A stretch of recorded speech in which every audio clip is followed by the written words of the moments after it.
선도 홍익사관은 어떻게 전승되었나를 강의하게 된 소대봉이라고 합니다. 오늘 강의할 내용은 선도 홍익사관과 유교 중화사관을 비교하는 부분 하나, 유교 중화사관에서 우리의 상고사와 고대사를 어떻게 왜곡했는지 를 살피는 내용이 두 번째. 그리고 세 번째로는 그렇게 왜곡된 우리의 상고사와 고대사가 어떻게 식민사학으로 그리고 현재 주류 강단사학으로 계승되었는지를 살펴보는 것이 세 번째이고, 마지막으로 선도 홍익사관이 원형이 회복되어가는 과정을 살펴보는 것이 네 번째입니다.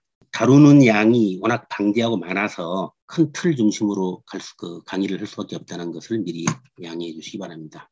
선도사학이 고려 중기 이후로 조선시대에 걸쳐서 거의 사회의 어떤 밑바닥에 거의 감춰져 있다시피 하다가 지금 특히 이제 80년대 이후에 들어서면서 어떻게 보면 역사의 무대에 재등장하게 됩니다.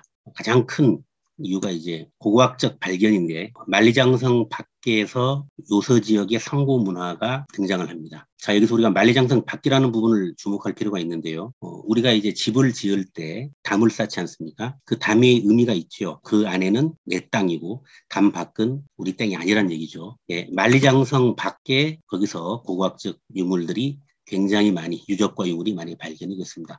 통상 그 부분을 우리가 홍산 문화라고 말을 합니다. 그 고고학적인 발굴 결과물들을 중국이 자기들의 문화라고, 자기들 조상 것이라고 모두 가져가겠다라고 한 게 그 이후까지 계속 이어지면서 고구려, 심지어는 백제까지 발해를 자기의 역사로 삼고자 하는 게 동북공정이죠. 그런 동북공정에 대한 한국 측의 대응, 그리고 그런 대응 속에서 인식이 진전됩니다. 그리고 통상 민족 사상이다, 민족 문화다라고 말했던 것의 내용적인 실체가 실제로는 선도 사상, 선도 제천 문화로 인식이 되기 시작합니다. 즉 요서의 청구 문화, 우리는 선도에서는 청구 문화로 말을 하는데 그게 일반적으로 홍산 문화를 말하죠. 그리고 요동의 천평 문화를 두 축으로 하는 단군조선 전에 있었던 문화로서 배달국을 인식하기 시작합니다. 그래서 선도사학 연구가 활기를 띠기 시작합니다. 자, 홍산 문화에서 대표적으로 발견된 여신상이죠. 중국의 고고학자들이 발굴을 하고 나서 굉장히 놀랐다고 하는 자세입니다. 반가부좌, 우리는 흔히 양반다리라고 말을 하죠. 중국에서 앉는 전통적인 좌법, 앉는 방법은 무릎을 꿇고 앉는 괴좌라고 합니다. 지금 요새도 보면 중국의 무협지라든지 또는 무술 영화라든지 또는 주윤발이 주연을 했었던 공자에도 보게 되면 무릎을 꿇고 앉는 그런 자세가 중국의 전통적인 좌법이고, 이런 반과부좌는 중국의 불교가 도입된, 그러니까 서기전 1세기 전후로 한 그 시기에 나타나는 것인데, 불교가 도입되기도 전에 3,500년 전에 우화량에서 발굴된 여신상의 좌법이 반가부좌식이다. 전혀 중국의 문화와 전혀 상관이 없다는 걸 보여주는 거였죠. 그런데 중국 학자들은 자기들의 전통 좌법이 아닌 반가부좌도 그게 사실은 자기들의 것이었다, 이렇게 말을 하면서 홍산 문화가 자기들의 문화였다라고 말을 합니다. 세계 4대 문명 중에 하나라고 말하는 황하 문명보다 약 1000년 가까이 앞선 문화였기 때문에 그것을 자기들의 역사의 시작으로 가져가고자 하는 것이죠. 선도 문화라고 했을 때 선도가 뭐냐? 우리 기록에 보면 삼국사기에 최치원이 난랑이라는 화랑의 비문에 쓴 난랑비서에 보면 그렇게 나오죠. 나라에 현묘한 도가 있는데 그거를 풍류라고 한다. 그 자세한 역사는 선사에 기록되어 있다. 이런 기록이 나옵니다. 그래서 그 선도라는 것은 풍류도, 신치호 선생은 선교라고도 표현했고 박은식 선생은 신교라고도 했습니다. 우리 민족 고유 사상의 기반, 이 민족 고유 사상을 선도라고 하는데 거기에 기반한 문화가 바로 선도 문화다. 선도 문화를 자세히 설명하면 굉장히 길어질 텐데 제가 이해하는 한에서 핵심을 얘기하자면, 사람은 우주 만물 존재의 본질과 같은 존재다. 내가 바로 그 존재의 본질과 같은 존재다. 그 존재의 본질이 뭐냐 하면 하나, 일 또는 기라고도 말을 했고, 다른 말로 생명 또는 밝음, 그게 사람에게 고스란히 내려왔을 때는 양심, 이렇게 표현도 했습니다. 사람은 이런 존재의 본질로 이루어진, 존재의 본질을 고스란히 받은 존재인데, 수행을 통해서, 심신수련을 통해서 내 안에 있는, 사람 안에 있는 내면의 밝음을 온전하게 발현하고 내가 존재의 본질과 같은 존재라는 것을 각성해서 깨우치고, 그러한 깨우침을 공동체 전체가 깨우치도록 도와주는 것, 그래서 공동체 전체의 밝음이 발현된 사회를 홍익인간, 이화세계를 구현한다, 이렇게 말을 합니다.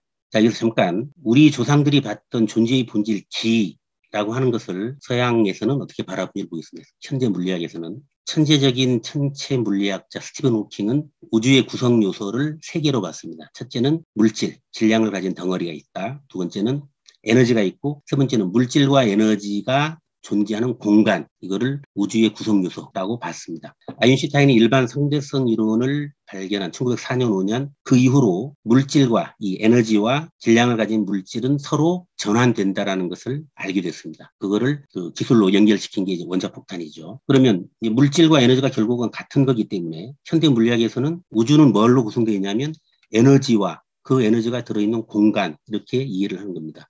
6천년 전에 우리 조상들은 기, 생명, 밝음, 빛이 가득 들어차 있는 공간, 즉 현대 물리학에서 에너지라고 말하는 것을 우리 조상들은 예컨대 기라고 표현했던 겁니다. 현대 물리학과 6천년 전에 우리 조상들이 우주를 보는 시각이 동일하다는 얘기죠. 우리 조상들은 우주에는 중심이 있다고 생각을 했습니다. 그 우주의 중심을 북두칠성 등방, 이렇게 말을 합니다. 그래서 우리 어머니들이 예전에 정한수를 떠놓고 빌 때, 자식들이 잘 되라고 빌 때 비나이다 비나이다 칠성님께 비나이다 라고 했던 겁니다. 굉장히 재밌는 사진을 어디서나 구해왔습니다. 이 지금 하얗게 돌아가는 게 바로 별들이 일주 운동을 하는 것이고, 이 중심에 있는 것이 바로 북극성, 북두칠성 그 근방을 중심으로 해서 별들이 이렇게 일주 운동을 합니다. 우리 조상들이 우주의 중심이 있다고 생각했던 바로 그 부분 중심으로 별들이 일주 운동을 하는 거죠. 저는 이 사진을 굉장히 신기하고 재미있게 바라봤습니다. 자, 삼국유사에서는 우리가 흔히 단군사화라고 하는 임재 교수님을 뜻을 생각을 받아서 이제 환웅사화라고 표현하는데 굉장히 중요한 가르침을 우리에게 주고 있습니다. 먼저 환웅사화를 잠깐 볼까요? 고기에 이르기를, 옛 기록에 이르기를 환인이 서자인 환웅이 널리 인간을 이롭게 하기 위해서, 홍익 인간을 하기 위해서 풍백과 우사와 운사, 우리 개천절 노래가 있죠. 비구름 바람 거느리고 인간 세상이 인간을 도와주기 위해서 내려와서 신실을 개척을 하고 제세이와 세상을 다스리고 교화하였다. 그때 곰과 호랑이가 와서 사람이 되기를 원했다. 이 사람, 이거는 곰이 사람이 되고 호랑이가 사람이 된다, 이 뜻이 아니죠. 지금도 우리가 그런 표현을 씁니다. 사람다운 사람이 돼야 된다. 너도 사람이냐? 이렇게 말할 때 그 사람이죠. 외면, 껍데기는 사람이지만 그 내면이 동물과 같은 사람이 아닌 이제 사람다운 사람, 깨달음을 얻은 사람, 존재의 본질과 내가 같은 존재라는 것을 깨달을 수 있는 사람, 그런 사람을 얘기하는 겁니다. 그리고 호랑이는 견디지 못했지만 곰은 금기를 견뎌서 사람이 되지요. 그리고 혼인 동맹을 통해서 아들을 낳고 그걸 단군 왕금이라고 하고 나라를 세웠다. 그게 조선이다. 이게 소위 말하는 단군 사화입니다. 하지만 여러분 보시는 것처럼 거의 단군 왕검이라 하였다까지가 누구의 얘기입니까? 환웅의 얘기입니다. 환웅천왕과 그 시대를 살았던 사람들이 신시에서 살았던 그 얘기죠.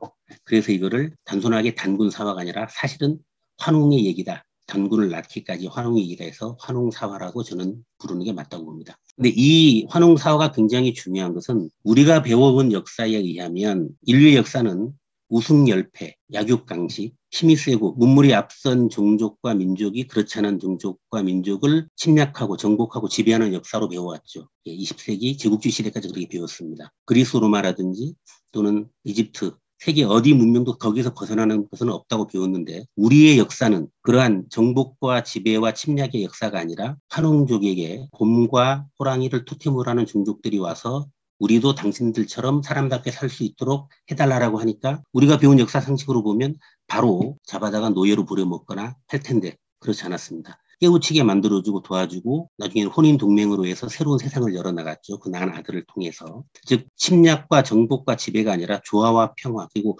공생하는 사회다. 우리 역사 시작은 공생의 사회라는 것을 삼국유사에서는 볼 수 있습니다. 선도사서 부도제라는 책이 있는데 거기서 보면 이 존재의 본질인 기라는 것은 존재의 본질은 어느 한쪽으로 치우치지 않고 누구의 편을 들지 않고 공적인 속성을 가지고 있다. 현실은 물질 세계인 현실은 분리하고 대립하는 그런 속성을 가지고 있지만 그 본질은 조화를 이루게 만들어주는 것이다. 이런 시각을 보여주고 있습니다. 이런 선도 문화가 가장 상징적으로 잘 드러나는 것을 선도제천 문화라고 하는데 사람이 자기 안에 있는 기, 밝음을 밝혀서 선도 수행을 하는 상징적 행사를 제천의례라고 했습니다. 우리 학교 다닐 때 많이 배웠죠. 국중대회, 나라 전체에서 크게 모여가지고 남녀노소 구분 없이 축제를 즐기듯이 제사를 지낸 이후에 음주하고 가무하면서 서로 어떤 조화로운 삶을 살아나가는 그런 것을 우리가 배울 때는 부여의 영고, 예의 무천, 고구려의 동맹 만 배웠지만 백제와 신라도 그런 제천 행사가 있었고 고려의 팔관해도 단순한 불교 행사가 아니라 제천 행사였습니다. 당연히 그 전에 단군 조선 때 그리고 신시 배달국에도 그러한 선도 제천 문화가 있었다. 이게 조선 시대에 들어가서 유교를 국시로 받아들이면서는 제천이 아닌 산천제로 지제로 바뀌게 됩니다. 이 설명은 뒤에 필요하면 더 하겠습니다. 우리 선도 문화의 세계관은 홍익인간 사상입니다. 생명을 존중하고 조화롭고 평화롭게 공생하는 그러한 세계관에 입각해서 역사를 인식하는 것을 홍익사관이라고 이름을 지었습니다.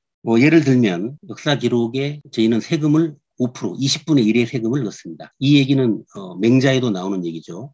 전국시대 때 유명한 상인인 백규가 자기가 20분의 1만 세금을 걷겠다고 했더니 맹자가 그거는 매개법이다.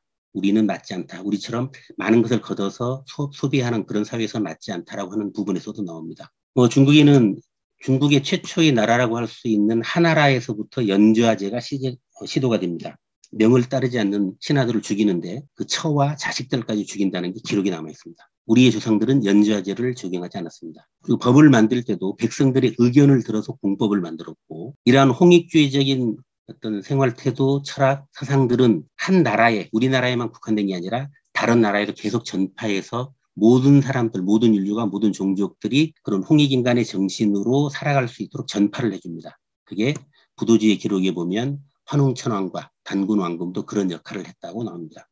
단군왕금의 태자인 부루가 이제 하나라를 만난 하우에게 치소법을 전해줬다라는 기록, 황하가 넘쳐가지고 9년 동안 홍수로 굉장히 고통을 겪을 때 오행치소법을 전해줬다. 그리고 나서 하가 임금이 되었다. 이런 기록이 있죠. 우리 선도사서인 단군세기에도 나오지만 중국 후한 때 나온 기록인 5월 춘추에도 나옵니다. 이런 선도사학에 의한 상고사 그리고 고대사 인식에 대해서 간단히 보면 홍익사관에 입각한 선도사서는 삼국유사에 나오는 고기가 있고 삼국사기에 보면 영양왕 때 신집 5권을 만들 때 초기의 기록인 유기를 가지고 만들었다고 나오죠. 최천의 난랑비사에 나오는 선사가 있고 또 고려 때 만들었다는 해동 왕명으로 만들었다는 해동비록 이런 것들이 있다고 기록이 나옵니다. 그런데 그 당시의 사서, 삼국 당시의 사서들은 내란과 왜구, 동천왕 때 광구검이라든지 또는 고고관왕 때 모용왕이 들어오고 고구려와 백제가 멸망하면서 거의 다 멸실되고 사라졌다라고 이제 동사 강목에도 나오죠. 살아남아있는 많은 책들 중에 조선 태종 17년 조선왕조 실록에 나오는 기록입니다. 천문 관측소인 서운관에 관측하던 참소 두상자를 불살랐다 이런 기록도 나오죠. 또 세조 때, 예종 때, 성종 3대에 걸쳐서 이러이러한 책은 민간에서 볼 수 있는 게 아니니까 모두 다 수고한다. 만약에 그 명을 따르지 않으면 참형을 하겠다. 이런 왕이 조서를 내립니다. 그래서 팔도 관찰사에게 내리는데 거기에 나오는 게 약 20여 종의 책 이름이 나오는데 표운천사, 조대기, 삼성밀기, 대변설의 줄을 단 것, 원동력 삼성기의 줄을 단 것은 태백일사라는 현재 존재하는 남아있는 이건 그 선도사서입니다. 거기에 인용돼 있고 고조선비기, 삼성밀기, 지공기, 조대기는 또 숙종 때 썼다는 규원사화에도 인용이 되어 있습니다. 이런 선도사서들이 많이 없어졌지만 그 이름만 남아있는 그 내용들이 일부는 여전히 우리가 볼 수 있는 겁니다. 현재 부도지의 단기고사 삼성기, 단군세기, 북부여기, 태백일사, 그리고 청학집 규원사와 같은 선도사서가 남아있는데 그 선도사서에서는 우리의 상고사와 고대사를 어떻게 인식을 하느냐면 먼저 그 사유체계는 일삼구론 자, 이거는 자세히 설명을 하지는 않겠습니다. 하나, 일, 기 이게 그 자체로 고정되어 있는 게 아니라 기로 설명하면 가볍고 밝은 것은 위로 올라가서 천이 되고 무겁고 탁한 것은 내려와서 지가 되고 그 가운데 있는 건 인이라 해서 천지인이 계속 이렇게 변화하면서 세상이 만들어져 간다고 하는 것을 일삼구론이라고 말을 합니다. 그리고 부도지에서는 또 다른 표현으로 이제 삼원오행론이라고 표현을 합니다. 그런 사유 체계를 가지고 현실에서 실천할 때 그 실천의 내용은 개인의 수행과 그리고 나서 사회적 실천을 해서 평화롭게 공생하는 홍익인간의 세상을 만든다. 그게 우리 그 상고사, 우리 고대사 인식을 할 때 가장 중요한 부분이었습니다. 역사의 시작은 그 단군사와 환웅사에 나왔던 것처럼 신시 배달국에서부터 시작을 한다. 이렇게 인식을 하고 있었고 역사의 정통은 배달국이 단군 조선으로 그리고 기자 조선이 아닌 부여와 열국으로 이어진다. 이런 인식을 했습니다. 기자 조선으로 이어진다고 본 것은 유교사학이었습니다. 그리고 단군 조선의 문화 수준은 유교사학자들이 기자의 치적이라고 말한 것들이 이미 단군 조선 시대에 다 이루어졌다. 이렇게 보고 있었고 역사의 중심 무대 중에 하나였던 한사군 낙랑군의 위치는 지금의 평양이 아니라 구려하 서쪽에 있었다. 이 구려하가 지금의 요하를 구려하라고 불렀습니다. 이 요하의 서쪽, 이 지역이 지금 홍산 문화가 있는 또는 하가정 마측 문화가 있는 지역이 이 지역입니다. 이 서쪽에 있었다라고 얘기를 합니다. 자, 유교사학에서는 중화사관이 형성이 되는데 한국 선도의 삼원오행론, 본질, 삼원을 본질이라고 말하고 오행은 기와수토와 본질을 합쳐가지고 이 현상을 말하는데 본질과 현상을 같이 보는 이 삼원오행론을 요임금 때 음양오행론으로 바꿨다라고 부도지에 나옵니다. 그 핵심은 우리는 오행의 중심에 조화를 이루게 하는 기, 본질을 놓았네. 중국에서는 그 조화점 대신에 안에서 밖을 통제하겠다는 통제점으로 토를 놓게 됩니다. 그래서 삼원오행을 음양오행으로 바꾸고 따라서 당연히 선도사상, 선도에서는 공생의 질서, 조화를 이루는 공생의 질서인 홍익주의를 중심에 놓게 되는데 유교사학에서는 안에서 밖을 제어하는 힘으로 제어하는 패권주의, 중화주의가 등장을 하게 됩니다. 이러한 중화주의라는 것은 주나라 때 춘추 전국 시대를 거쳐서 동이 서육 남만 북적으로 해서 자기들이 중심에 있고 그 외 나머지는 전부 다 오랑캐라는 어떤 이데올로기를 만들게 되죠. 그리고 그거를 공자는 춘추에서 화이론적 역사인식, 중원 지역의 화화족, 후대 한족은 앞선 문화를 가지고 있는 화, 중심이고 나머지는 다 오랑캐다라는 중화사관을 정립을 합니다. 그리고 이러한 중화사관이 한나라 때, 유방이 세운 한나라 때는 통치 철학으로 체계화되는데 12세기에 금나라의 침입을 받아서 송나라의 황제가 잡혀가는 그런 굴욕적인 사건을 겪고 나서 북송이 양장 이남쪽으로 황하 남쪽, 양자강 이남쪽으로 내려서 남송이 되지요. 비록 현실에서는 오랑캐에게 우리가 당했지만 실제로는 그 하늘의 천명은 우리에게 있다. 우리가 중심이고 나머지는 힘이 세든 약든 여전히 오랑캐임에 변함이 없다. 라고 하는 어떤 그게 보편적인 이치다. 또는 항구 불변적인 천리다라고 하는 성리학을 만들어집니다. 자, 중화사관은 중화주의에 기반을 하는데 중화주의라는 것은 자기들은 중심이고 나머지는 전부 다 오랑캐라는 즉 힘이 있는 중심이 밖을 지배한다는 배타적이고 지배적인 통제를 하겠다는 그런 사상인데 반해서 선도에서는 홍익사관, 조화롭고 평화롭게 상생하는 홍익주의를 기반으로 한다. 기본적인 사고 자체가 전혀 반대되는 사고를 가지고 있습니다.